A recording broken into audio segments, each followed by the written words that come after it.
So, good evening, all. This is Pawan Agrawal welcoming you again for this Zoom meeting. And I hope everybody is well and having a nice weekend. Uh, Today, the agenda of our meeting is market outlook and investment opportunities, both on the domestic side and global side. And after a very brief presentation, we will have question and answers, wherein आप unmute करके अपने आप को questions बाद में पूछ सकते हैं. So जितना भी इन्वेस्टमेंट हमारा पिछले एक साल में या पिछले 6 महीने में हमारा हुआ है इन्वेस्टर्स का, all those investors who have put whatever money they have put in last 6 months, last 1 year, so that money has not done well, and portfolios की जो value say up to December थी, after that it has come down, and there are lot of global and local factors, mostly global factors that have affected the markets, our investments. There have been certain concerns of investors, not that कि ये down क्यों हो गया है, but the concern more is कि ये कब तक down रहने वाला है या कितना और यहाँ से down जा सकता है. And once investor knows कि अच्छा market यदि down हुआ है तो are there investment opportunities available? So we are going to talk about that.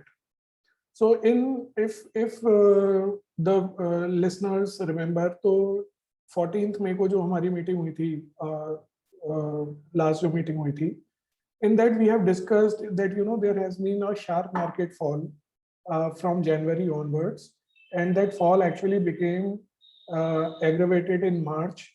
Then in April there was some kind of recovery, and again in May and June we again saw markets going down. Last 1 week we have seen some improvement, कुछ improvement market में पिछले एक हफ्ते में हुआ है, but इस तरह का improvement की market 54,000 के करीब आया BSE Sensex. ये पहले मई में भी हो चुका है, अप्रैल में भी हुआ था, इनफैक्ट मार्च एंड में भी हुआ था. तो whether this improvement is permanent or it is temporary from 1 month perspective or 2 month perspective, we don't know. But there are certain points that जो हम शेयर करना चाहते हैं अपने सभी इन्वेस्टर्स के साथ, कि जो मार्केट का डाउनफॉल है वो क्यों था और उसकी उन फैक्टर्स की अभी सिचुएशन क्या है. तो let's have a look first of all कि जो मार्केट्स में जो वैल्यूज डाउन है वो कितना परसेंटेज डाउन है from their peak values. Let's have a look at that. So जो मार्केट का फॉल है अभी, अलग अलग जो कैटेगरीज हैं इन्वेस्टमेंट्स की, जैसे सेंसेक्स है जो लार्ज कंपनीज के लिए हम इंडिकेट करते हैं, मिड कैप इंडेक्स है, स्मॉल कैप इंडेक्स है.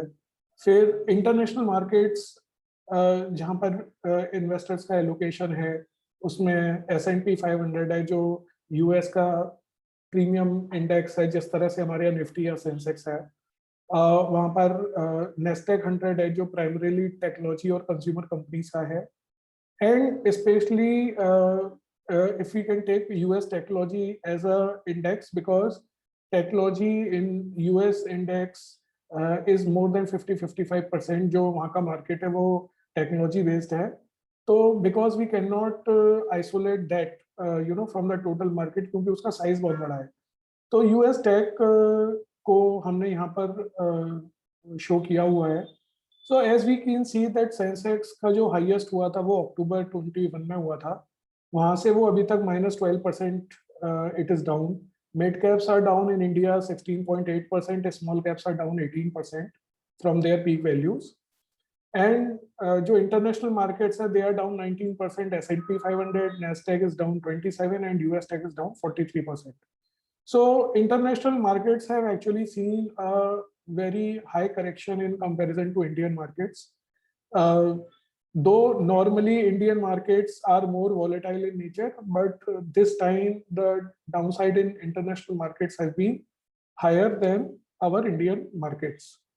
So when we look at this fall, the question comes कि ये fall मतलब 15%, 12%, 18%, 20% तो काफी बड़ा fall है. तो इसके जो रीजंस थे, इस फॉल के जो रीजंस थे, वो जून में या मार्च में जो रीजंस थे वो रीजंस को मैं हाईलाइट करता हूँ, जो हमने अपने मेगे प्रेजेंटेशन में भी लिए थे, कि ये जो फॉल हुआ मार्केट में, ये इसका सबसे बड़ा रीजन था global supply chain disruption. Because of corona China close हो गया, और जो पोर्ट्स और शिपिंग थे वो काफी डिस्टर्ब हुए, क्योंकि सारे पोर्ट्स कंट्रीज बंद थे 2021 में। So lot of supply chain got disrupted in the entire world, which the good news is that China has open, और जो चाइना की जो सप्लाई चेन है, it is equal to right now equal to pre corona periods. So right now the supply chain in China is working, much better than what it was, and in lot of places it is as good as it was in 2019 before Corona.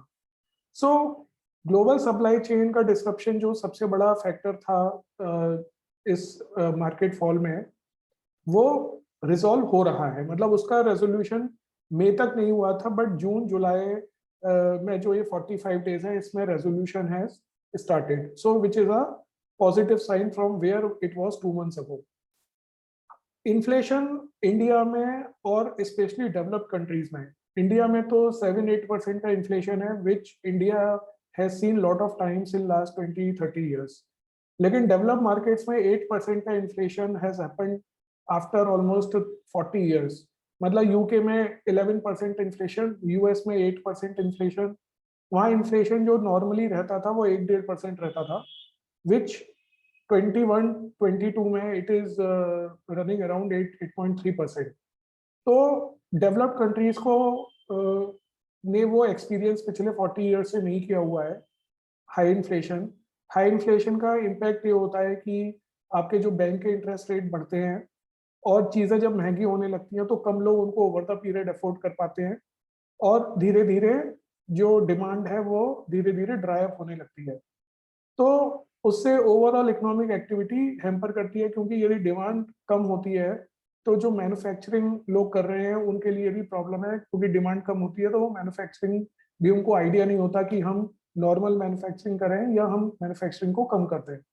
तो high inflation, high interest rate लाता है, cost of working बढ़ जाती है, उससे companies को फर्क पड़ता है, इकोनॉमी स्लो डाउन होती है. So what has been seen in last 2 months is that inflation numbers have not gone up. जो इन्फ्लेशन नंबर जनवरी से लेके मई तक बढ़ रहे थे कंटिन्यूअसली डेवलप कंट्रीज में, वो अब बढ़ नहीं रहे हैं. They have either become stable और they have come down by 0.1 और 0.2%, which is not meaningful, but they are not increasing now. तो यदि इन्फ्लेशन ऑलमोस्ट पीक कर गया है, तो ये है कि जो वर्स्ट सिनेरियो था इन्फ्लेशन का, that is probably behind us. यहाँ से और खराब वो पिछले 45 दिन में नहीं हुआ है.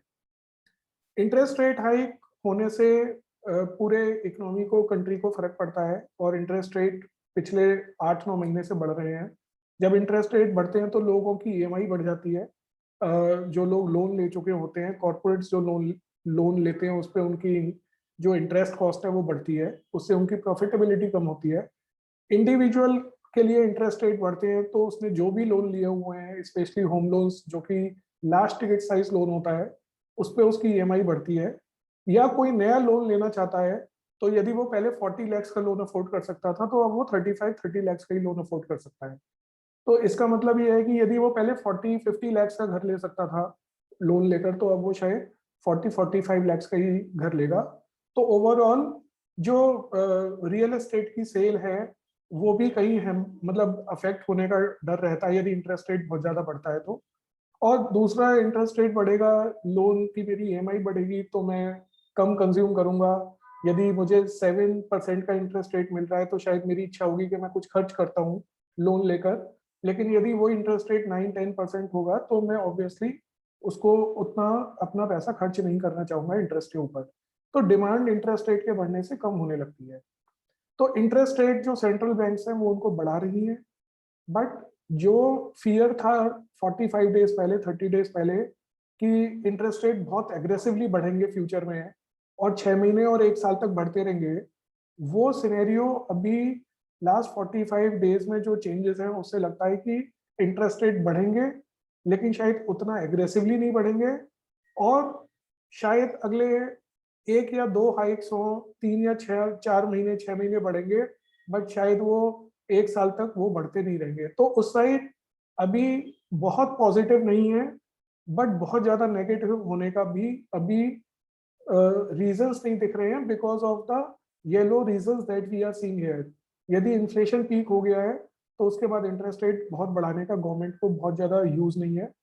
यदि सप्लाई चेन रिजॉल्व होती है, उससे भी इन्फ्लेशन डाउन होगा, तो भी इंटरेस्ट रेट बढ़ाने का बहुत ज्यादा गवर्नमेंट्स को फायदा नहीं है। लेकिन फिर भी इंटरेस्ट रेट अभी यहाँ शायद रुकेंगे नहीं, अभी भी थोड़ा बढ़ने के चांसेस हैं। यूक्रेन रशिया वॉर जो कि एक अनदर फैक्टर है, उसकी बहुत ज़्यादा टेक्निकल डिटेल्स हम नहीं जानते हैं कि एग्जैक्टली वहाँ क्या हो रहा है, but what we know in nutshell like you is कि any war of this kind brings uncertainty in the entire world, and whenever there is a uncertainty, जब भी uncertainty होती है तो we delay our decisions, और some things don't work, or some things we don't want to do जब तक कि certainty हो नहीं जाए। तो वॉर अभी भी चल रहा है, और उसका इम्प्लीकेशन अभी भी है कि ऑयल का प्राइस अभी भी काफी ज्यादा है। एनर्जी प्राइसेस हैं, they are already 150% up in last 1 year. तो अभी वो एनर्जी प्राइसेस थोड़ा करेक्ट हुए हैं, but they have not corrected much. तो वॉर का जो इम्प्लीकेशन है एनर्जी प्राइसेस पे वो अभी भी जारी है। उस साइड अभी कोई खास रेस्पाइट एक्चुअल में नहीं मिली है। जो ऑयल प्राइसेस $130 बैरल तक पहुंच गए थे, नाउ दे आर अराउंड 105-107 पर बैरल। मतलब they have corrected by almost 18-19% from their peaks, but they are not down so much. लेकिन अभी बैड न्यूज में पॉजिटिव न्यूज ये है कि जो 130 से 150-180 जाने का जो डर था वो फिलहाल अभी नहीं दिखता है। So oil prices also seem to be have peaked earlier, and now they may not go down too much, but then probably they are not going up also too much. So they are somewhere in between right now. जहाँ पर normally equity investment है, select जो stocks में investments होता है जो लोग directly करते हैं, फंड्स के थ्रू होता है, तो कुछ कंपनीज काफी, जब लास्ट में करेक्शन हुआ था तो there were lot of companies which got corrected, और कुछ ऐसी थी जो फिर भी थोड़ा ओवर वैल्यूएशन 5-10-15-20% बोल सकते हैं था। But in last 1.5 months, even those stocks which were slightly overvalued, they have also corrected to a reasonable extent. तो इंडिविजुअल स्टॉक्स में भी फेयर वैल्यू या under value stocks of good companies are already available. So जो over valuation थोड़ा stocks का था वो भी पिछले 1.5-2 महीने में it has got to a fair side. Commodity prices जिसकी वजह से इन्फ्लेशन आता है या जिसकी वजह से इनपुट कॉस्ट बढ़ती है तो कंपनीज का प्रॉफिट कम होता है, those have corrected bye 15-25%।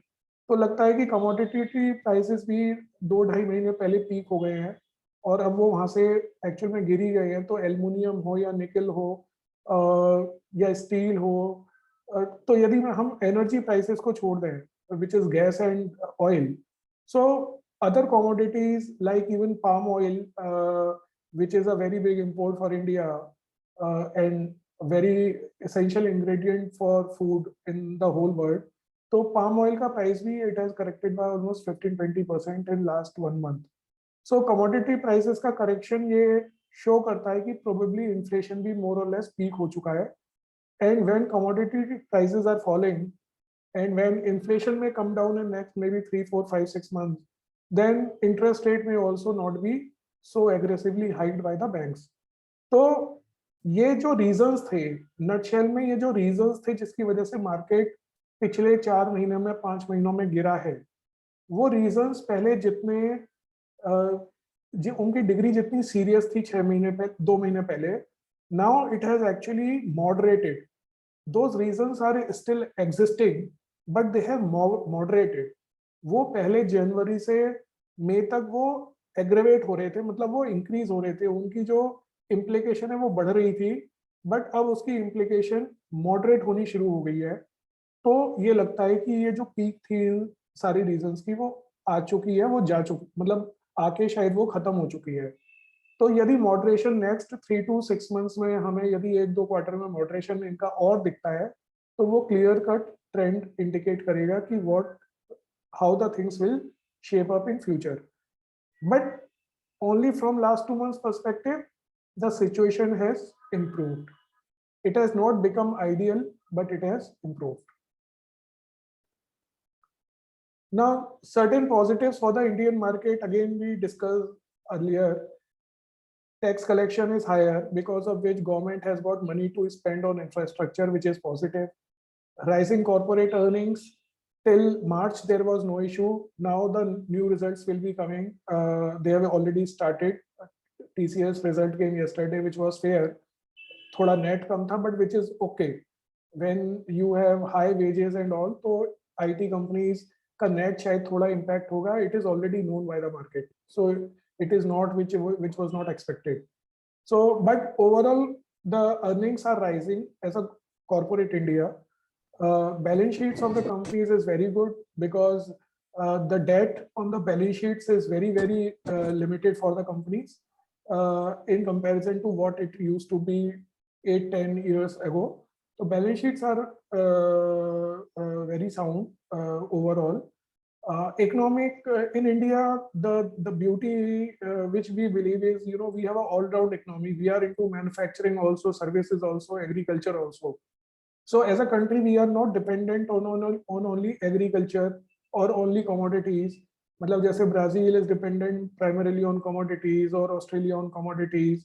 There are certain, like Bangladesh, which is primarily manufacturing oriented. हालांकि it's a small country, but Vietnam and also not everybody is into services, agriculture, and manufacturing combined. But we as a economy, we are a all-round economy. We are into exports also.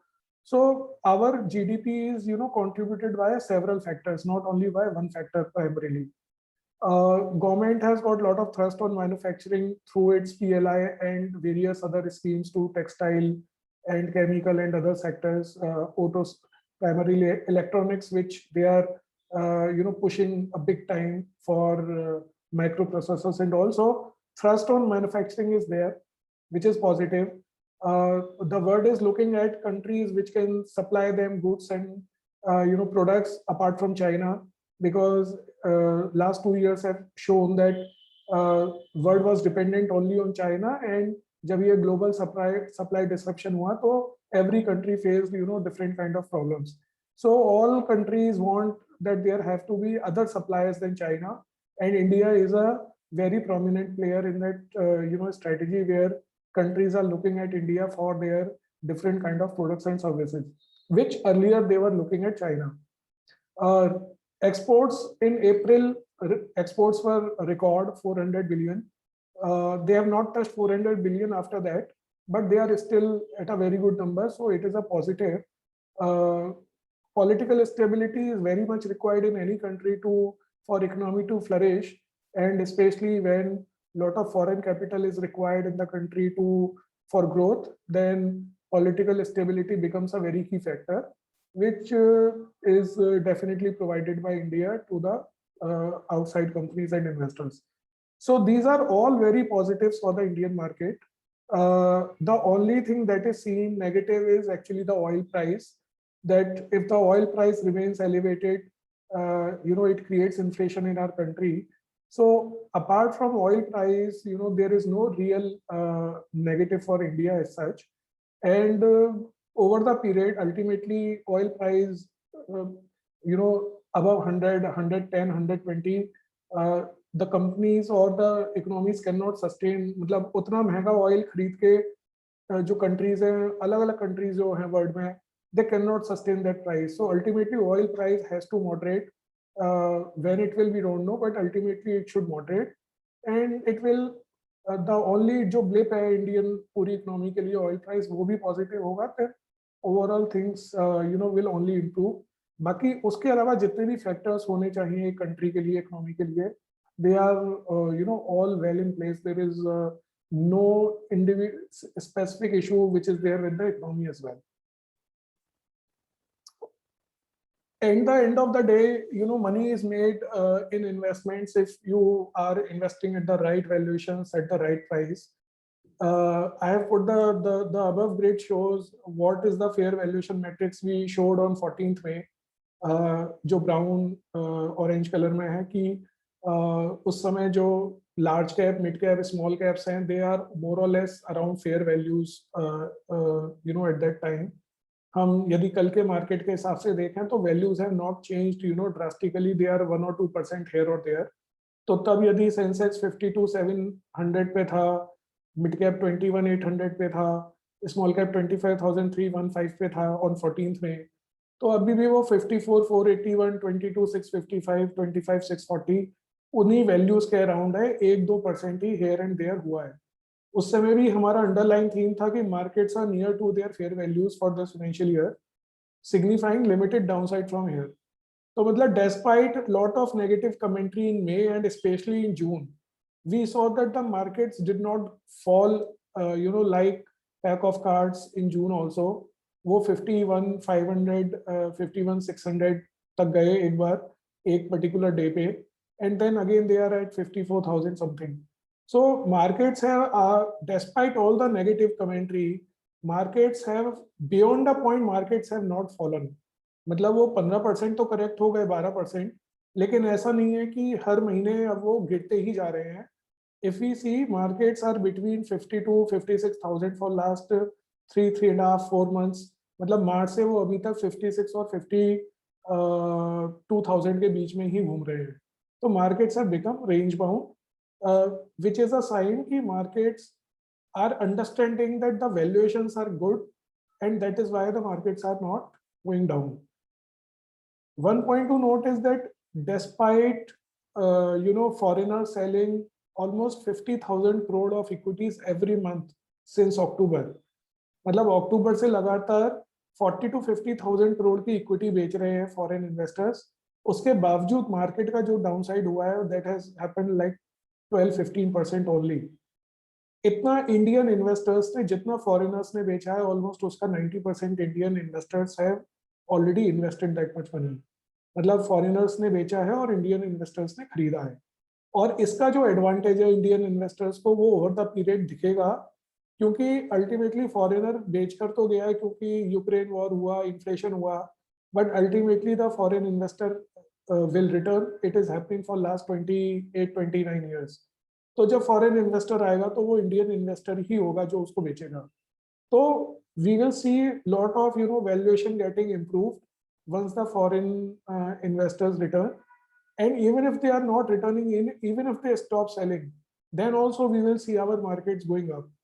So last 1 week में 10 days में foreign investors are selling 300, 200, 800 crore in a day, which 10 days before they were selling almost 3,000 crores a day.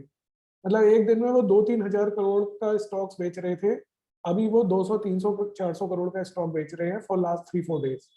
So if foreign investors stop selling, then also we feel that the market should improve, because Indian investors में there is a lot of demand for equity investing. So market valuations are fair. We don't see too much of a downside, as we said in May also from the same here. And now the last question remains is कि if this is the current scenario, then what could be our upside as an investor?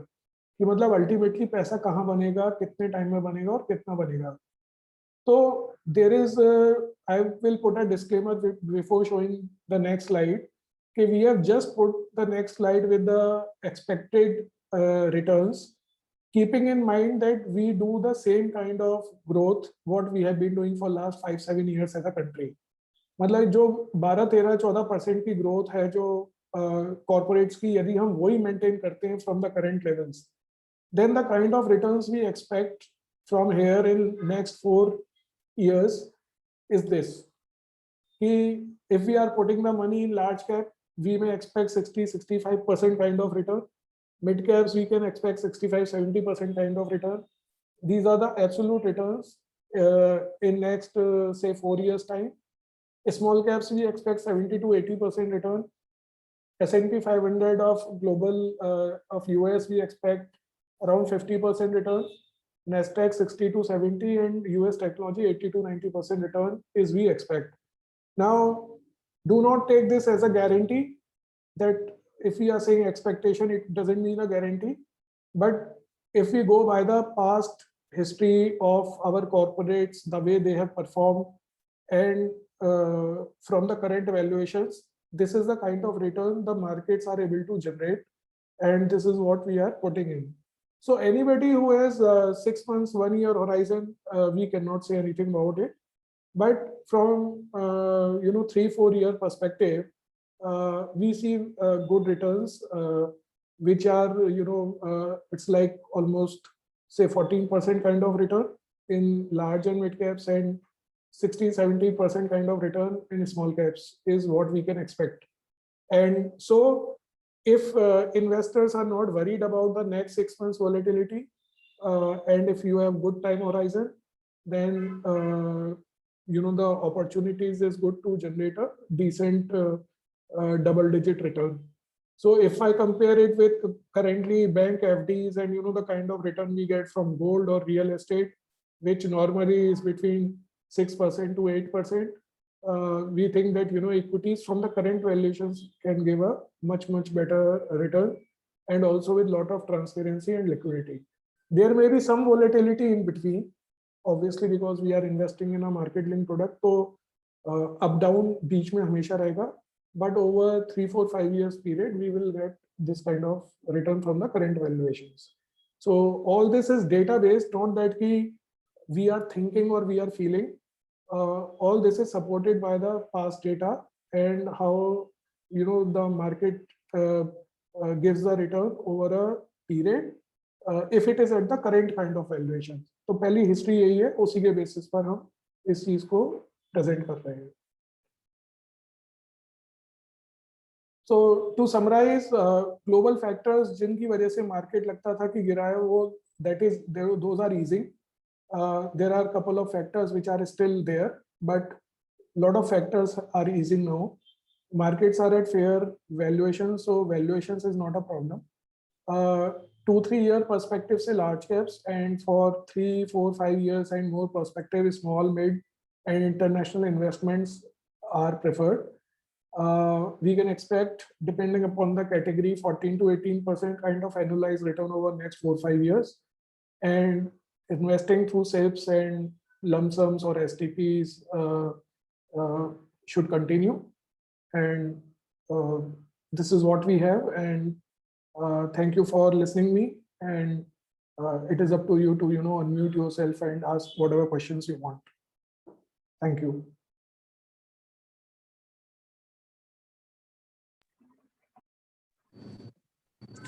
Aman, this is Rahul here. So, yeah, hello, Mr. Rahul. How are you? I'm doing good, and pardon me if you get some noise because I'm traveling right now in a train. Okay. But I just wanted to hear you and the information you gave. That's really helpful. Thanks. A couple of questions I have is that what all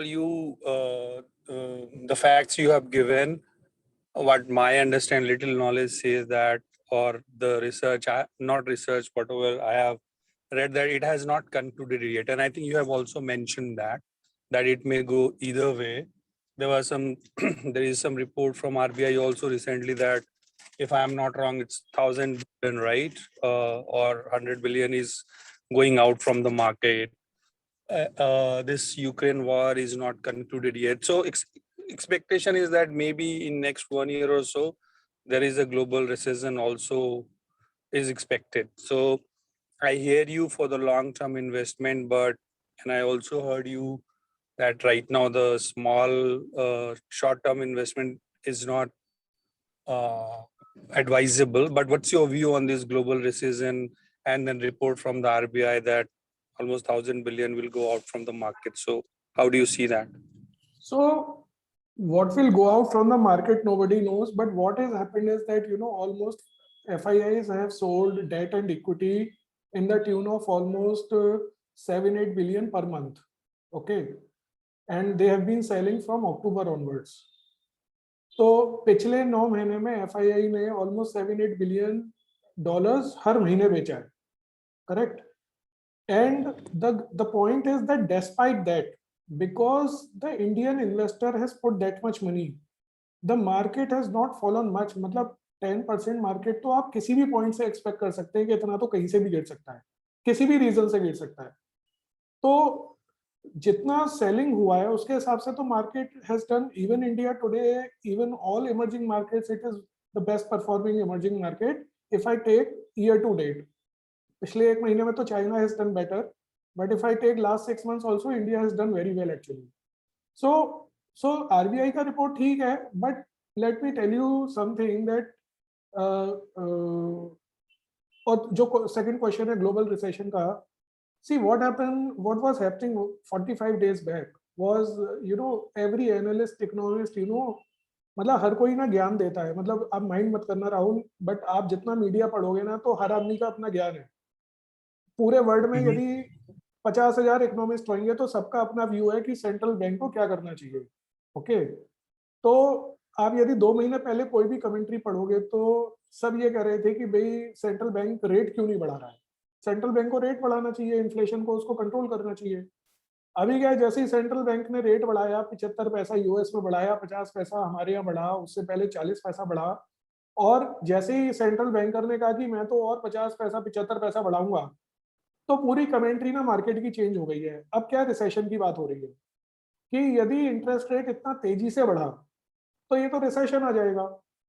तो अब ये है कि central bank को rate तो बढ़ाना चाहिए, लेकिन उसको देख के बढ़ाना चाहिए कि इतना नहीं बढ़ाए कि रिसेशन आ जाए। तो मेरा मतलब क्या है कि जो स्पीकर है ना, जो जो मेरी या आपकी तरह का आदमी जो बोल रहा है या जो सोच रहा है, वो तो ना अपना स्टांस 10 दिन में चेंज कर लेता है, बट जो ओवरऑल इकोनॉमी है वो मेरे और आपके या किसी स्पीकर के हिसाब से ना स्टांस चेंज नहीं कर पाती है। तो हमें हमारा अपना व्यू है, हर एक राइटर का, हर एक स्पीकर का अपना व्यू है कि रिसेशन आ सकता है या नहीं आ सकता है, इन्फ्लेशन बढ़ रहा है तो सेंट्रल बैंक को क्या करना चाहिए। बट फैक्ट ये है कि ये सारी चीजें हिस्ट्री में पहले भी होती रही हैं। इन्फ्लेशन यूएस में नहीं आया होगा तो इंडिया में आया होगा। इकोनॉमिक्स तो एक ही तरह से वर्क करती है मोर और लेस, कंट्री कोई भी हो। वो तो जो सिचुएशन आती है तब वो सिचुएशन उसको टैकल किया जाता है as by the central bank और by the market. So US, मतलब डेवलप्ड कंट्रीज में रिसेशन आएगा, nobody knows whether it will come or not, but the fact is कि will the central banks allow the recession to come, we don't know। क्योंकि जब ये sure होता है कि रेट को बढ़ाओ और वो बढ़ाते हैं, तो फिर ये श्योर होता है कि रेट को आप उतना तेजी से मत बढ़ाओ। तो सेंट्रल बैंक कितना तेजी से रेट बढ़ाएगा, भाई सेंट्रल बैंकर्स भी, they are more learned, more educated people than many of, मतलब almost all of us. So they also know, they have the data before us, before the media, they have all kind of data available with them। तो यदि उनको लगेगा कि inflation is getting, it is easing out, commodity prices have already eased out by 20%, supply chain is getting in place, especially China, which is the largest supplier of the world। तो यदि supply chain ठीक होगा, आपका commodity price already कम होगा, demand आपकी थोड़ी कम होगी, तो इन्फ्लेशन भी अल्टीमेटली कम होगा, और इन्फ्लेशन यदि कम होगा तो सेंट्रल बैंक उतना रेट नहीं बढ़ाएगा, उतना रेट नहीं बढ़ाएगा, तो जितना डीप रिसेशन आने का डर है किसी को, रिसेशन हो सकता है माइल्ड रिसेशन आए, 6 महीने 1 साल के लिए आए, बट डीप रिसेशन की 10 साल 15 साल तक इकोनॉमी खड़ी नहीं हो पाएगी, जैसे 2000, मतलब 1929 से 1942 तक हुआ। That kind of situation is going to come, I really don't know and I have lot of doubt on that. क्योंकि जो चीज हो रही है, नॉर्मली हम ऐसे ह्यूमन क्या सोचते हैं कि ये चीज अब ऐसी होती रहेगी, बट ऐसा होता नहीं है, थिंग्स चेंज। अभी लोग रिसेशन की बात कर रहे हैं, 2 महीने पहले इन्फ्लेशन की बात कर रहे थे, और 1 साल पहले कोरोना की बात हो रही थी। तो the commentary keeps on changing in the market, but ultimately what we have seen as Invest Guru, what our research shows with last 40-year data, that if you invest at the right valuation, then you make money whether recession or no recession। Ultimately what value you are giving to what asset is more important। तो current valuation पे जो भी जिसने भी पैसा लगाया है, जब भी लगाया है, तो इसीलिए मैं बोल रहा हूँ कि 6 महीना और 1 साल का नहीं पता, बट करंट वैल्यूएशन पे पैसा यदि लगता है तो 3 4 5 साल में इन्वेस्टर का पैसा अच्छा बन जाता है, जो कि वो एक्सपेक्ट करता है। That is what happens every time. Suppose recession आ भी गया इंडिया में या किसी और कंट्री में, तो सेंट्रल बैंक के लिए क्या, यदि रिसेशन आएगा वो इंटरेस्ट रेट को जीरो कर देगा। तो यदि पहले जैसे 3 साल पहले यदि ग्रोथ रही थी तो यूएस में इंटरेस्ट रेट ऑलमोस्ट जीरो हो गया कोरोना के टाइम पे 2 साल पहले। तो उसके बाद फिर वो बूम आ गया। तो सेंट्रल बैंक अपना स्टेप जो लेना है वो ले लेगा, लेकिन हम इन्वेस्टमेंट इस बेसिस पे नहीं कर सकते कि आज सेंट्रल बैंक क्या कर रहा है तो मैं इन्वेस्ट करूंगा, कल सेंट्रल बैंकर क्या करेगा तो मैं इन्वेस्टमेंट निकालूंगा। That is not how investment can work for anybody. तो what is the idea? You get the right valuation, you put your money and then wait for the period. आपके पास यदि duration नहीं है, 3 4 5 साल नहीं है, 7 साल नहीं है, तो इक्विटी तो वैसे भी किसी भी पीरियड में can not be the right investment if you don't have time horizon. तो यदि आपके पास टाइम है 3 4 5 साल का या उससे ज़्यादा टाइम, तो वैल्यूएशंस अच्छी हैं। Corporate India is doing very good and थोड़ा माइल्ड रिसेशन यदि यूएस में आता है तो it will be good for us actually, क्योंकि माइल्ड रिसेशन हमें हेल्प करेगा। क्योंकि उससे क्या होगा कि कमोडिटी प्राइस कम होगा, थोड़ा ऑयल का प्राइस कम होगा, तो इंडिया को हेल्प करेगा। डीप रिसेशन में भी एन इशू, क्योंकि हमारे एक्सपोर्ट्स कम हो जाएंगे, हमारी आईटी कंपनीज को थोड़ा फर्क पड़ सकता है, उनकी जो सर्विसेज लेती हैं नॉर्थ अमेरिकन कंपनीज। तो लेकिन mild recession will be helpful. So यदि बहुत ज़्यादा इन्फ्लेशन है वो भी हमारे लिए हार्मफुल है, बहुत ज़्यादा डीप रिसेशन है तो भी हार्मफुल है। लेकिन यदि माइल्ड रिसेशन रहता है डेवलप कंट्रीज में तो इंडिया को उससे फायदा ही होगा, नुकसान नहीं होगा। Yeah, thank you. This is helpful. The bottom line question was that what you are saying is right. That if we have to wait for a couple of years, then it's a good idea to invest. So my question was that is it the right time or do we need to wait more to So I think market go for down? see valuations are already below fair values. Okay, Mm-hmm. तो आप suppose मतलब 100 rupees से आप next 4 महीने में लगा लीजिए उसको, if you want to wait. But you can not wait for 1 year and things to settle down, क्योंकि क्या है, मार्केट हिस्ट्री बताती है, मार्केट एक बार जब चलना शुरू होता है ना, it is so fast that you can not catch actually. 2020 में भी यही हुआ कि मार्केट 30,000 पे भी गया था ना, तब भी लोग सोच रहे थे कि ये अभी तो और अभी ऐसे ही रहेगा। बट वो 30 से 45 इतना फास्ट हुआ between July and November, that you know if you just keep on waiting कि अभी ये गिरेगा गिरेगा गिरेगा, वो गिरता ही नहीं है। तो I don't know it is going to happen this time, it will be fast और it will be slow. But the point is कि आप 3 4 महीने में जो डिप्लॉय करना है कर लीजिए, क्योंकि बाय द टाइम ऑलरेडी अक्टूबर नवंबर आ चुका होगा, फाइनेंशियल ईयर क्लोजिंग का टाइम शुरू हो जाएगा। फिर मार्केट क्या करता है, 2025 की अर्निंग्स को देखने लगेगा।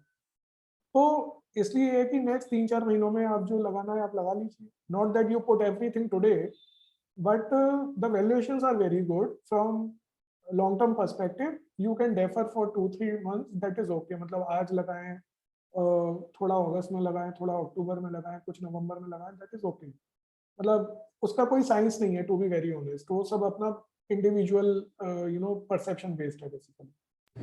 Thank you. This is helpful. One more question from my side. What is your recommendation? And maybe it's not related to market, but to buy a property like residential property, flat, and all that at this point of time. Is there any uh, advice from you? So Rahul, we have a universal advice always as Invest Guru, that if you have, say, for example, say 5 crore rupees, okay, I'm just giving an example, तो आप 1 करोड़ रुपए का घर खरीद लीजिए as a investment in property, okay. But suppose you have only say 1 crore rupee, so you cannot buy 50 lakh rupee house as an investment. मतलब Got it. your investment in property should be a percentage of your entire investment, portfolio. It cannot be 70-80% of your portfolio. That is the main point. क्योंकि वो आपकी सारी liquidity ले जाता है in a product which you don't know exactly how much it will grow. So if I have surplus money, यदि मेरे family goals हैं, suppose I am married, I have children, I have family goals, I have my goal, retirement goal, मतलब जो मेरे 3 4 main goal हैं, if they all are taken care of with my existing investments and whatever SIPs or lump sum I am doing, then if I have still some money left, I can put in real estate. But मेरी 10,000 रुपए की यदि SIP चल रही है, I am just taking an example, तो मैं 50,000 रुपए की EMI नहीं लेना चाहूंगा अपने मतलब किसी इन्वेस्टमेंट के लिए। Understood. Thank you. Pleasure. Thank you for being with us. Good evening, sir. Yeah, good evening, Priyanka. Sir, I have a question. Like many investors have a concern that they do not want to put all their investments in equity. So what are the other suitable options for them? Okay, very good. So, Priyanka, when we look for investment options, our idea, as Invest Guru is that one should look at the needs. कि जो हम invest करना चाहते हैं वो किस purpose के लिए करना चाहते हैं. सो purpose can be security of money, मतलब श्योरिटी ऑफ रिटर्न्स कि मतलब जो भी मैं पैसा इन्वेस्ट कर रहा हूँ वो मेरे को श्योरिटी से उसके ऊपर कुछ इंटरेस्ट की इनकम हो जाए. या माई need could be growth of my money कि मेरे पास यदि आज 1 लाख रुपया है तो ये 10 साल में 3, 4, 5 लाख रुपया बन जाए. तो either I am looking at growth, okay, or I am looking at security of my money with some regular return, or it could be family goal based कि मेरे को अपने बच्चों के लिए इन्वेस्ट करना है या मुझे रिटायरमेंट के लिए करना है या मुझे अपने पेरेंट्स के लिए रेगुलर इनकम के लिए इन्वेस्ट करना है. तो या तो मेरा कोई पर्पस होगा या मेरा अपने पैसे से एक्सपेक्टेशन होगी. So the investment option will depend first of all upon the idea कि मैं करना क्या चाहता हूँ. नाउ द क्वेश्चन इज कि यदि मैं ग्रोथ चाहता हूँ तो ग्रोथ के लिए 2 ही जगह प्राइमरीली होती हैं, या तो इक्विटी होती है या रियल एस्टेट होती है. तो ग्रोथ के लिए रियल एस्टेट और इक्विटी, और रियल एस्टेट में कब लगाएं ये अभी हम पिछले क्वेश्चन में लेके चुके हैं. यदि हमें सेफ्टी चाहिए तो उसके लिए पोस्ट ऑफिस की स्कीम्स हैं, उसके लिए बैंक एफडी है. यदि हम गोल्ड में इन्वेस्ट करना चाहते हैं एज अ परसेप्शन कि मैं कुछ गोल्ड में इन्वेस्ट करना चाहता हूँ because I think it is a good investment, तो जो सोवरेन गोल्ड बॉन्ड्स आते हैं, फंड्स आते हैं गवर्नमेंट के जो ओपन होते हैं अलग अलग टाइम पे, तो गोल्ड में ही मुझे यदि इन्वेस्ट करना है तो मैं सोवरेन गोल्ड बॉन्ड्स में कर सकता हूँ. तो प्रोडक्ट पे फोकस करने की जगह एक्चुअल में इन्वेस्टर के लिए जरूरी है कि वो अपनी नीड पर फोकस करे. यदि मुझे गारंटीड रिटर्न चाहिए तो मैं गोल्ड में इन्वेस्ट नहीं कर सकता क्योंकि गोल्ड मुझे गारंटीड रिटर्न नहीं देता. यदि 5 साल के लिए मैंने इन्वेस्ट किया, गोल्ड का रेट यदि 60,000 होगा 5 साल बाद तो मुझे 60 वैल्यू मिलेगी, 70 होगा तो 70 मिलेगी, 80 होगा तो 80 मिलेगी. तो गोल्ड का रेट इटसेल्फ वो लगता श्योर इन्वेस्टमेंट है, लेकिन उसका return is dependent upon the market only, just like a equity mutual fund, क्योंकि जो रेट फ्यूचर में होगा वही मुझे मिलने वाला है. तो यदि मुझे श्योरिटी रिटर्न की चाहिए तो post office schemes and bank FDs are good और कॉर्पोरेट एफडीज आर गुड. यदि मुझे ग्रोथ चाहिए तो रियल एस्टेट एंड इक्विटी और equity funds are good. And if I just want to allocate something for my satisfaction कि मैं property भी कर लूँ, मैंने इक्विटी भी कर ली तो थोड़ा गोल्ड भी कर लूँ, तो गोल्ड में सोवरेन गोल्ड बॉन्ड और gold funds are good instead of physical gold, क्योंकि फिजिकल गोल्ड की कॉस्ट होती है उसको खरीदने की which is more than what the gold is costing actually. उसको बेचने की भी कॉस्ट होती है और उसको रखने का भी अपने आप में चैलेंज होता है, फिर प्योरिटी का भी इशू होता है. तो गोल्ड है या फिर बैंक एफडी है या पोस्ट ऑफिस स्कीम्स हैं या फिर इक्विटी है या फिर रियल एस्टेट है. So these are the basket. अब इस बास्केट में से क्या पिक एंड चूज करना है that will depend upon the need. It can not be said कि नहीं म्यूचुअल फंड की जगह किसी को गोल्ड में कर लेना चाहिए. It can not be said like that. Yes, sir. जी sir, thank you sir. Thank you Priyanka. Good evening sir. Yeah good evening Suman. Sir actually मेरा एक क्वेश्चन था कि जैसे अभी इंटरेस्ट रेट की हम बात कर रहे हैं कि इंटरेस्ट रेट बढ़ रहा है, जी. तो क्या ये डेट में जो लोग इक्विटी में पैसा नहीं लगाना चाहते तो क्या डेट में ये पैसा इस टाइम पैसा लगाने का ये सही समय है? ओके, सो यदि डेट में पैसा लगाना है अभी और किसी को बिल्कुल श्योर रिटर्न चाहिए सुमन कि जी मुझे 5%, 6%, 6.5% जो भी रेट उसके माइंड में है, जी. तो उसके लिए अभी भी जो सिनेरियो है ना वो बैंक एफडी का बेस्ट है. ओके बैंक एफडी या corporate FD is the best. Date funds में अभी भी वो उतने अट्रैक्टिव नहीं हुए हैं जितनी बैंक एफडी, मतलब रिटर्न मोर और लेस सेम है और श्योरिटी बैंक एफडी में है. ओके. ओके तो अभी बैंक एफडी या corporate FDs are the better options as of today I am telling you. Okay. अब राइट वो अगले महीने क्या सिचुएशन हो जाएगी I don't know, but right debt funds में मैं बता देता हूँ कि डेट फंड्स में कब इन्वेस्टमेंट अट्रैक्टिव हो जाएगा, जब इंटरेस्ट रेट बढ़ने के चांसेस ऑलमोस्ट खत्म हो जाएंगे। Okay okay, so there will be a period जब सेंट्रल बैंक की जब मीटिंग होगी तो वो इंटरेस्ट रेट को रेज नहीं करेंगे। पता चला एक मीटिंग होगी, 2 मीटिंग होंगे, they will not raise the rate because they will say कि अब यहाँ से रेट यदि और बढ़ाए तो then it will be a problem. तो ओके जब वो कमेंट्री आ जाए मार्केट में सेंट्रल बैंकर्स की कि रेट अब यहाँ से नहीं बढ़ेंगे, that will be the probably the right time to invest in debt funds at that time, क्योंकि उसके बाद in next 2-3 years debt funds return will outplay the FD returns उस समय। ओके लेकिन अभी ये चीज नहीं कही जा सकती, अभी तो हो सकता है इंटरेस्ट रेट बढ़े तो डेट का रिटर्न खुद ही अगले 6 महीने में 1% आए राइट या 1.5% आए या 2% आए, तो इन्वेस्टर के लिए वो मतलब बेनिफिशियल भी नहीं है, क्योंकि आप मार्केट का रिस्क भी ले रहे हैं indirectly even in debt funds and you are not able to get a better return from the bank. तो यदि आप मार्केट लिंक प्रोडक्ट में जा रहे हैं तो बैंक से बेटर रिटर्न आना चाहिए फिर। जी तो अभी वो सिचुएशन क्लियर नहीं है, अभी वो probably may be 3 to 6 months में वो सिचुएशन आ जाएगी, बट एज ऑफ टुडे तो I can not say that it Right, has sir. Become better. Date funds जो पहले 6 महीने पहले थे उससे ये बेटर हो गए हैं, ठीक लेकिन आइडियल नहीं हुए हैं। Right sir Yeah. Thank you sir thank you सुमन।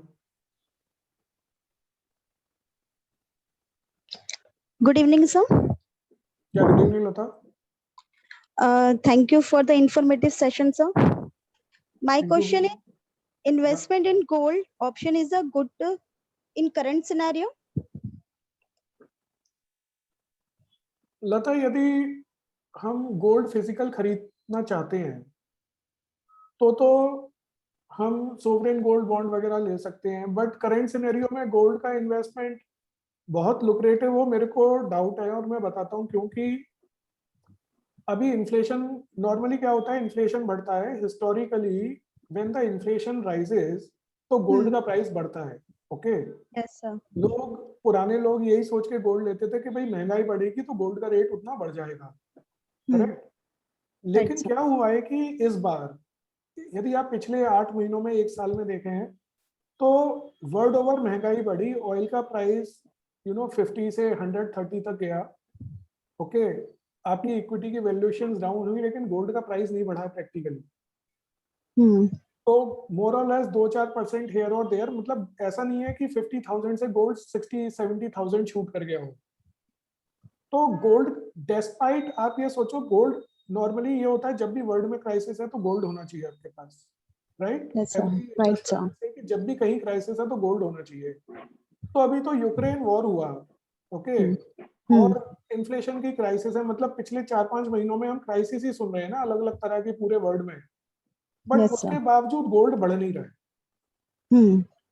तो इतने क्राइसिस में यदि गोल्ड नहीं बढ़ेगा और क्राइसिस कम हो गया तो गोल्ड यहाँ से बहुत बढ़ेगा, तेजी से बढ़ेगा, मेरे को डाउट है। 6 महीने पहले फिर भी सोच सकते थे कि यदि वर्ल्ड में क्राइसिस है तो थोड़ा गोल्ड में इन्वेस्ट कर लो, बट गोल्ड तो बढ़ नहीं रहा। तो और वो क्यों नहीं बढ़ रहा, क्योंकि शायद गोल्ड में जो पैसा लगता है मतलब बड़े इन्वेस्टर्स का, वो शायद ऑयल के अंदर लगा हुआ है, क्योंकि डिमांड कम हो रही है लेकिन ऑयल का प्राइस कम नहीं हो रहा है। Yes, तो sir. तो ये ना गोल्ड का प्राइस क्या है, इंटरनेशनल मार्केट के हिसाब से चलता है, और इंटरनेशनली कौन इन्वेस्टर्स, इंस्टीट्यूशनल इन्वेस्टर्स कैसे प्ले कर रहे हैं, वो किसी के लिए समझना ना पॉसिबल ही नहीं है इस तरह से। तो हम तो सिर्फ क्या है जो सामने है ना उसके बेसिस पे डिसाइड कर सकते हैं कि भाई क्राइसिस आई लेकिन गोल्ड का प्राइस नहीं बढ़ा। तो अब वो कब बढ़ेगा पता नहीं। तो यदि मुझे 3-4-5 साल का हॉराइजन ही रखना है तो करंट वैल्यू पे मैं इक्विटी को प्रेफर करूंगा, Right, sir. कि क्राइसिस वर्ल्ड में है लेकिन गोल्ड नहीं बढ़ रहा है, तो आई डोंट नो कि उसमें इन्वेस्ट करने का क्या सेंस रहेगा। हाँ, यदि मुझे श्योर शॉर्ट रिटर्न्स चाहिए, मैं पैसे को सेफ रखना चाहता हूँ, सपोज कोई इन्वेस्टर कहता है कि मैं इक्विटी में सारा पैसा नहीं लगाना चाहता, मैं पैसा सेफ रखना चाहता हूँ थोड़ा, तो उसके लिए फिर our first choice is always FDs, because आपका पैसा सेफ भी रहता है और आपको ये श्योर पता है कि मुझे 5, 6, 7% जो भी रिटर्न मुझे कोई दे रहा है वो मुझे मिल जाएगा। ठीक है। तो मुझे यदि 6-7% का रिटर्न है, श्योर मुझे मिल जाएगा इतने क्राइसिस के टाइम पे, तो गोल्ड से बेटर तो एफडी हो जाती है एक्चुअली। ठीक है sir, thank you.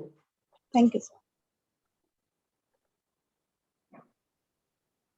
Hello sir, नमस्कार। हाँ जी नमस्कार राजीव जी। सर मैं ये कह रहा था, मैं एक एम्प्लॉय हूँ और मैं 30% इनकम टैक्स स्लैब में आ रहा हूँ, तो ऐसे इन्वेस्टर के लिए कहाँ पर बेस्ट आइडिया होता है मतलब इन्वेस्ट करना सर? क्योंकि ELSS वगैरह भी ले रखा, उसके बाद भी वो 20-30% स्लैब में ही आ रहा हूँ, तो ऐसे इन्वेस्टर के लिए सर कुछ बताएं। सर एक तो यह है कि आप ना इंडिया के टॉप 2% एक्चुअल में लोगों में है। पहले तो आपको खुशी होनी चाहिए इस बात की, मुझे बहुत खुशी है, क्योंकि 30% टैक्स ब्रैकेट में आने का मतलब यह है कि आप टॉप 2% इंडियंस में हो गए, तो ये खुशी की बात है। ये तो मतलब मैं इसको ना अच्छी बात मानूंगा। अब रहा कि इन्वेस्टमेंट पे, तो हम मतलब इनकम पर जो हम 30% टैक्स दे रहे हैं वो हम बचाना चाहते हैं, बट राजीव जी एक पॉइंट के बियॉन्ड ना वो बचता नहीं है। तो आप 1.5 लाख कर लेंगे एटीसी में, आप 50,000 एनपीएस में कर सकते हैं और एक्स्ट्रा टैक्स बचाने के लिए, जो मोस्ट प्रोबेबली आपको पता होगा।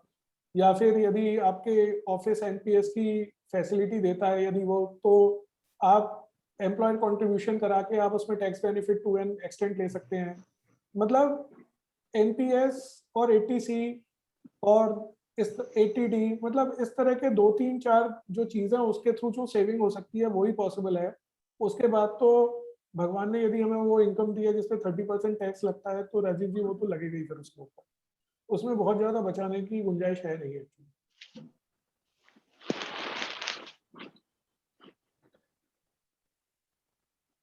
हेलो।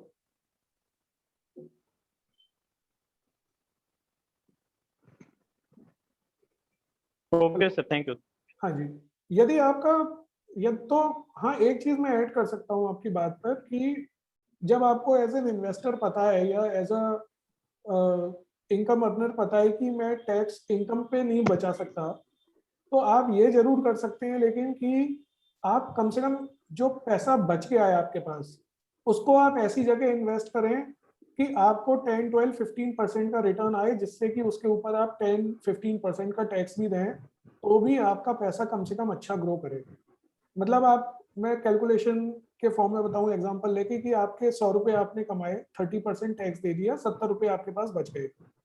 अब आपके पास चॉइस है, आप 70 रुपए को यदि बैंक एफडी में लगाते हैं फॉर एग्जांपल, तो बैंक एफडी में आज की डेट में जो रेट है उसमें 12 साल में जो है आपका पैसा डबल होता है। तो आपके ये 70,000 रुपए 1,40,000 बनेंगे 12 साल के बाद, यदि आप उस 70,000 को, ओ 70 रुपए को, मतलब आप समझ रहे हैं 70 रुपए कहाँ से आए हैं? आपने 100 रुपए कमाए, 30% टैक्स दिया, 70 रुपए बच गए। तो अब इस 70 रुपए को आपने बैंक एफडी में लगा दिया, तो वो 12 साल बाद 1,40,000 रुपए हो जाएंगे। और यदि यही आपने 12-13% पे आपने यदि इन्वेस्टमेंट किया, तो वो आपका 6-6.5 साल में डबल हो जाएगा। मतलब 12 साल में आपके पैसे 4 गुने हो जाएंगे, 70 रुपए आपके से 280 रुपए हो जाएंगे। तो यदि आप 280 रुपए बना लेते हैं 70 से अगले 12 साल में, एज कम्पेयर टू के आप 70 से 140 बनाते हैं, तो आपने जो 30 रुपीज टैक्स दिया था वो जब आप 280 बनाते हो तो वो आपका काफी हद तक रिकवर हो जाता है। तो लेकिन यदि आप लोअर इनकम के इन्वेस्टमेंट में लगाते हैं तो आपका खुद वो 30 रुपीज रिकवर होने में बहुत टाइम लग जाता है। तो एज एन इन्वेस्टर हमारा पॉइंट मतलब यही है अपने पैसे के लिए भी कि भाई टैक्स तो मुझे देना ही है, आई कैन नॉट अवॉइड, लेकिन इन्वेस्टमेंट कहाँ करना है ये तो मेरे हाथ में, ये तो मैं डिसाइड कर सकता हूँ। तो इन्वेस्ट मैं फिर ऐसी जगह करूंगा जहां मुझे रिटर्न अच्छा आ जाए, और जहां मैं इन्वेस्ट करूं वहां पर मुझे रिटर्न भी अच्छा आ जाए और बाद में मुझे टैक्सेशन भी कम देना पड़े। तो आज इक्विटी में जो टैक्सेशन है, इक्विटी फंड्स में, इक्विटी में वो 10% है लॉन्ग टर्म, तो 10% ही टैक्स लगता है, जबकि इनकम जो मैं कमा रहा हूँ उस पर 30% टैक्स लग रहा है। तो यदि मैं 12% भी रिटर्न बनाता हूँ इक्विटी से और 10% उस पर टैक्स देता हूँ, तब भी मुझे वो 10.8% का मुझे रिटर्न आएगा उसके ऊपर। तो यदि मेरा रिटर्न भी अच्छा है, मेरा रिटर्न के ऊपर टैक्स भी फ्यूचर में कम होगा, तो उस तरह के इन्वेस्टमेंट्स को मैं यदि करूंगा तो ये जो 30 रुपीज मेरा एक्स्ट्रा टैक्स में गया है, ये मेरा रिकवर भी होगा और ग्रो भी होगा बाद में ये पैसा। तो एक तरफ हम कुछ नहीं कर सकते, तो कम से कम दूसरी जगह हम अपने डिसीजन को अकॉर्डिंगली हम उसको ट्यून कर सकते हैं अपने बेनिफिट के लिए।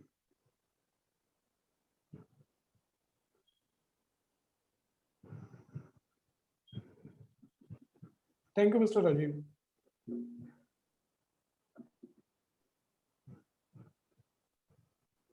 Any other question anybody has? You can ask. You can unmute yourself and ask. Good evening, Pawan ji. Good evening, Mr. Anand. Session was very good. Thank you. एक दो क्वेश्चन ये है कि जैसे यूएस का जो फेडरल बैंक है, उसने जब इंटरेस्ट रेट हाई किए थे तो उसका इफेक्ट ग्लोबली सबको हुआ था। जी। And that phenomena is still going to happen in coming months to maybe, कभी भी आ सकता है, तो उसका इम्पैक्ट अभी इंडियन मार्केट पे तो होगा। तो क्या अभी सही समय है कि उसको स्टेगर्ड मैनर में अभी भी वेट करना पड़ेगा हमें? सी यूएस में जो इंटरेस्ट रेट हाइक, इसमें आनंद जी क्या होता है कि जैसे गवर्नमेंट इंटरेस्ट रेट हाइक करती है तो ये इंफॉर्मेशन ऑलरेडी मार्केट में अवेलेबल होती है, राइट। अभी जैसे यूएस सेंट्रल बैंक या इंडियन सेंट्रल बैंक यदि रेट हाइक करेगा तो ऑलरेडी मतलब मेरे और आप जैसे नॉर्मल लोगों को भी ये पता है कि रेट हाइक हो सकता है, करेक्ट? राइट। तो एक्सपर्ट्स को तो ऑलरेडी ऑब्वियसली पता होता है, जो लोग इसी लाइन के लोग हैं और परमानेंटली मतलब करोड़ ऑफ रुपीस को मैनेज करते हैं, थाउजेंड ऑफ करोड़ को, दे आर ऑलरेडी अवेयर। तो क्या होता है कि मार्केट को क्योंकि पहले से पता होता है, तो जो मार्केट में एक्चुअल रेट है ना इंटरेस्ट रेट, वो ऑलरेडी बढ़ जाता है। अच्छा। ओके, तो जैसे अभी जो इंडिया में यूएस सेंट्रल बैंक का रेट है दैट इज 4.9%, लेकिन जो प्रैक्टिकल रेट है 10 ईयर जीसेक का इंडिया में वो ऑलरेडी 7.4 है। ओके। तो यदि 4 मतलब मार्केट ऑलरेडी फैक्टर कर रहा है कि रेट बढ़ेगा और ऑलरेडी वो रेट मार्केट में फैक्टर्ड है एक तरह से। ओके। यूएस का जो एक्चुअल रेट है that is 1.25, but the rate actual rate is 3.1 as of yesterday. Okay. तो जो मार्केट का रेट है वो ना सेंट्रल बैंक के रेट से आगे चलता है जब उसको लगता है हाइक होगा तो, और सारी वो कैलकुलेशन जो मार्केट की है वो मार्केट वाले रेट पे हो चुकी होती है। जो फियर होता है मार्केट का वो सिर्फ ये होता है अनसर्टेनिटी का कि यदि ये रेट सपोज 4.9 से 5.5 होता है तो क्या हो सकता है, मतलब वो क्या हो सकता है हर किसी को पता नहीं होता।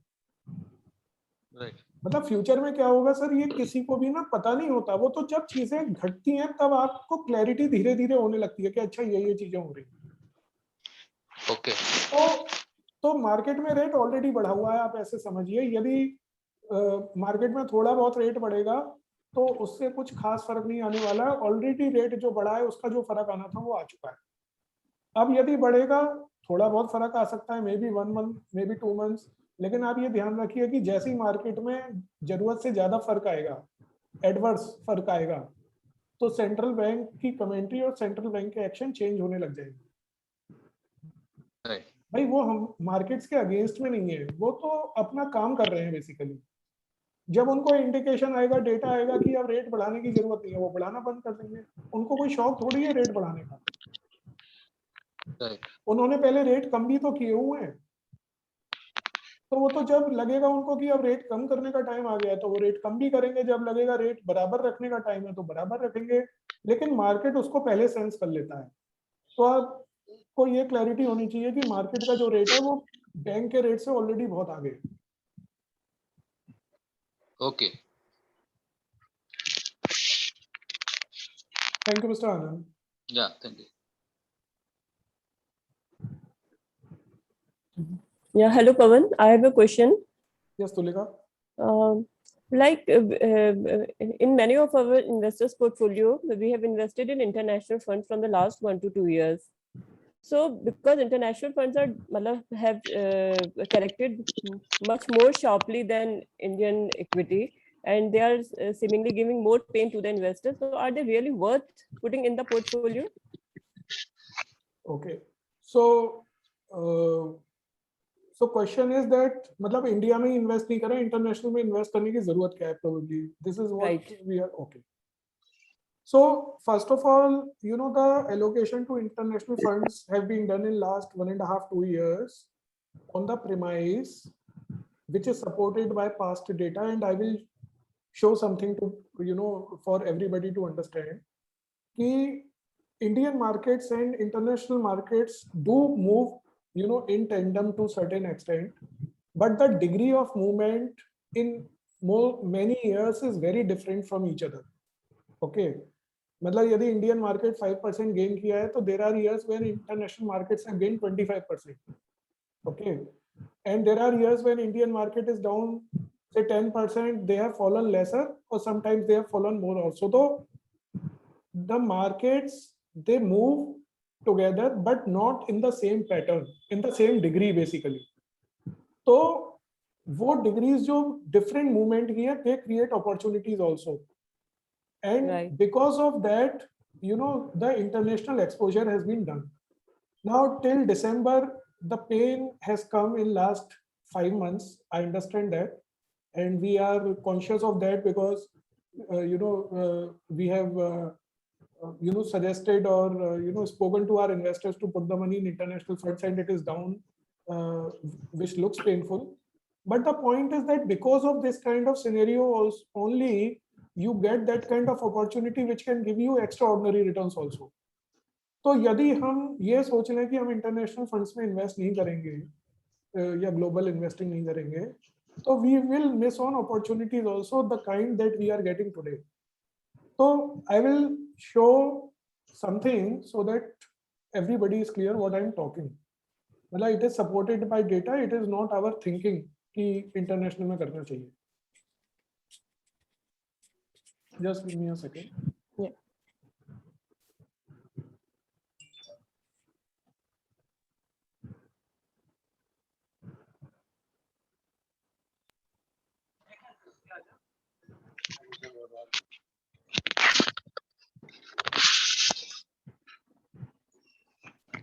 So I'll share the screen. You can see this chart. Yes. Okay, so see, this chart shows international you know, index returns from 2009 onwards. तो जो ईयर वाइज है मेरे ख्याल से दिख रहा होगा क्लियरली. 2009, 10, 11, 12, 13 से we have done till 22, and then when we look at you know, on the right hand side, हम रुपी टर्म्स में रिटर्न्स की बात करते हैं, which is on the extreme right hand side. तो इसमें जो मिडिल में सेंसेक्स रिटर्न्स दिए हुए हैं मेरे ख्याल से दिख रहे होंगे. 2009 में सेंसेक्स ने रिटर्न दिया 81%, एंड उस साल S&P 500 जो यूएस का इंडेक्स है उसने रिटर्न दिया 27, और जो यूएस टेक था उसने रिटर्न दिया 62%.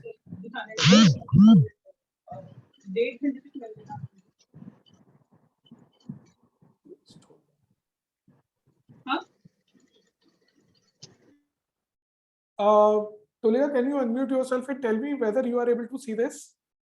Yeah, it is visible. Okay, so return मतलब जब इंडियन मार्केट का रिटर्न 2009 में 81% था, 27 and 62% return was there in the international market.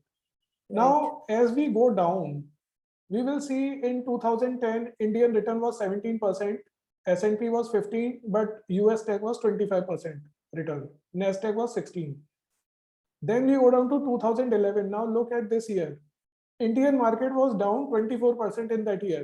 This is the calendar year return. Whereas S&P 500 was up 10%, US tech was up 4%, and Nasdaq was up 11%. मतलब जहां Indian market -24% था, Nasdaq was 11% plus. Okay, which is actually opposite. Now next year, Indian market is 25% return, Nasdaq and everybody is like, you know, lesser than India. But then look at 2013, Indian market gave 8.9% return, 9%, and the international market gave 28 to 40% return. Right. Okay, so as you go down every year, you know, you can see that kind of difference. मतलब 2019 में Indian market 14%, international market 44, 39%. Right. In 2020, Indian market 15%, international market 49% to 90%. Right. So when you look at it, don't you think that there has to be some investment in international market? Yeah, it has to. So the point is that yes, now when we come to 2022, let's look at the negative part also. Sensex in this calendar year is down -6%. Technology is down, US technology -33%, and Nasdaq is -20%. But as we know, as an investor, whenever there is a crisis like this, so first of all, nobody knows that this -33% can come. Okay, when we are putting the money anywhere, it cannot be said upfront कि मतलब इतना minus आ जाएगा, पहली चीज. But the point is कि यदि वो आ जाता है, तो it creates a very good opportunity to invest. मतलब जो US टेक की NAV है, highest has gone to 104. Today it is 59. मतलब यदि वो जो हाईएस्ट वैल्यू गई थी उसकी जनवरी में, यदि वो वहां भी जाता है वापस अगले 3 साल में भी, still you will make 70% return. मतलब see, in downside what we have to look at, and the same thing we spoke in 2020 also, if you remember, कि market was at 30,000, कि यदि ये अपनी 42 भी वैल्यू पे जाएगा जो जनवरी 20 में था, तो भी investor will make 40% return. And exactly that is what happened कि 2020 में अप्रैल में जून में जो पैसा लगा था, actually it has almost double now. Right. तो जो डाउन साइड है वो अपॉर्चुनिटी देती है. हम डाउन साइड को ये नहीं समझे कि हमें क्या ये अवॉइड करना चाहिए, बिकॉज इक्विटी इन्वेस्टर अप्रैल में जून 2020 में कुछ लोग यही कह रहे थे कि हमें इक्विटी में इन्वेस्ट करने की जरूरत क्या थी, हम बैंक एफडी में बेटर थे. ट्रू. बट जिसने उस टाइम पे वो इन्वेस्ट किया, आज उसका पैसा ऑलरेडी 70, 80, 90% बढ़ चुका है 2 साल के अंदर. और सेम चीज ही ये इस बार भी होगी. ये कब कितने पीरियड में होगी we don't know, but what we know is that जो डाउन साइड है, when you get something 30-40% downside, तो यू हैव टू थिंक कि can I use this opportunity. If the opportunity is decent, if it is valid, मतलब opportunity invalid नहीं होनी चाहिए, opportunity गलत नहीं होनी चाहिए. तो Amazon कंपनी जो वर्ल्ड में है, it is number 2, number 3 in the size, it is down 40%. तो Amazon का यदि यूएस में शेयर 40% डाउन है, गूगल का 27% डाउन है, माइक्रोसॉफ्ट का 28% डाउन है, टेस्ला का 35% डाउन है. यदि इस तरह की कंपनीज के शेयर्स 30 to 50% डाउन है, तो क्या ये कंपनी रिकवर नहीं करेंगी फ्यूचर में? Definitely they are going to recover. Ultimately world का टेक्नोलॉजी का पूरा पीस ही गूगल, अमेजॉन, एप्पल से चल रहा है. तो हमने टेक्नोलॉजी में या इंटरनेशनल मार्केट में इन्वेस्ट क्यों किया पिछले 2 साल में? Because international market has got companies like Amazon, Apple, Netflix, Google, you know, advance micro devices, जिसके सबसे ज्यादा चिप यूज होते हैं अपार्ट फ्रॉम इंटेल. इस तरह की कंपनीज में इन्वेस्ट करने के लिए हमने इनमें इन्वेस्ट किया था. अब ये चांस की बात है कि जो वर्ल्ड की टॉप 5 कंपनीज है या टॉप 10 कंपनीज है, वो खुद ही 40% डाउन है. You can't do anything about it. Now the point is कि क्या वो इन्वेस्टमेंट अपॉर्चुनिटी गलत है, क्या वो इनवैलिड अपॉर्चुनिटी है, क्या ये कंपनीज ठीक नहीं है, क्या नेस्डैक गलत इंडेक्स है? Obviously not. तो यदि गलत इंडेक्स लगेगा तो मैं इन्वेस्ट नहीं करूंगा, लेकिन यदि मुझे वो इन्वेस्टमेंट अच्छा लगता है और वो 30% डाउन है, तो मैं इन्वेस्ट तो जरूर करूंगा, क्योंकि असली क्रीम इतने डाउन साइड से ही निकलती है इन्वेस्टमेंट में. कोई इन्वेस्टमेंट मेरा 2% डाउन है, उसमें क्रीम नहीं है. क्रीम मेरी आती ही उस इन्वेस्टमेंट में कि वो क्वालिटी उसकी अच्छी है और प्राइस उसका मेरे को बहुत गिरा हुआ मिला हुआ है. Right, Pawan, got So- it. Then it is actually strongly recommended for our investors to continue their SIPs. SIPs and lump sum also. See, हाँ, अभी तो फरवरी के बाद से तो lump sum बंद हो गया था इन्वेस्टमेंट, Right. एवरेजिंग आउट भी नहीं हुई इन्वेस्टर्स की. अभी वो शॉर्ट विंडो के लिए खुला हुआ है. We don't know whether it is for 15 days or 1 month or 1.5 months. We don't know. So that window is already there with the investors, especially for the lump sum people who have lump sum. It is a very good opportunity क्योंकि SIP तो लग ही रहा है. Right. But ये 30-40% जो downside मिल रही है, ये तो लमसम के लिए भी बहुत अट्रैक्टिव है. तो if today somebody has 100 rupees, you may not put 100 in US tech for example, क्योंकि इंडियन मार्केट में स्मॉल कैप मिड कैप भी गिरा हुआ है. तो from that perspective you may want to put some in large, some in mid, some in small, and obviously some part in international also. This period has to be used to average out the international. Got it. और future के लिए ध्यान रखना है हमें कि international में जो कंपनीज है, they are very good and very large companies. तो जैसे हम यहाँ पे HDFC बैंक और रिलायंस में इन्वेस्ट करना चाहेंगे, similarly those companies they run the world actually.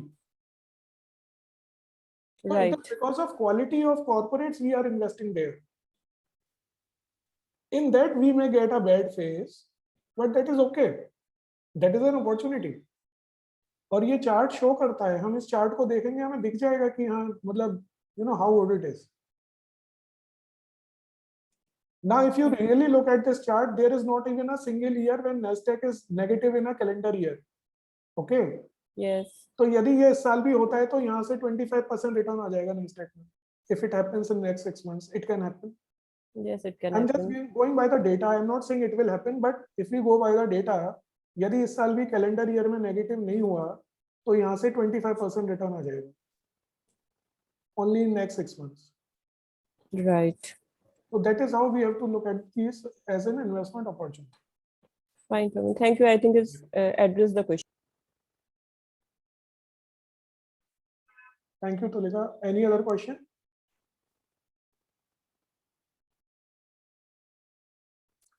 There's one question in the chat box, that difference between, what is the difference between small, mid and flexi caps?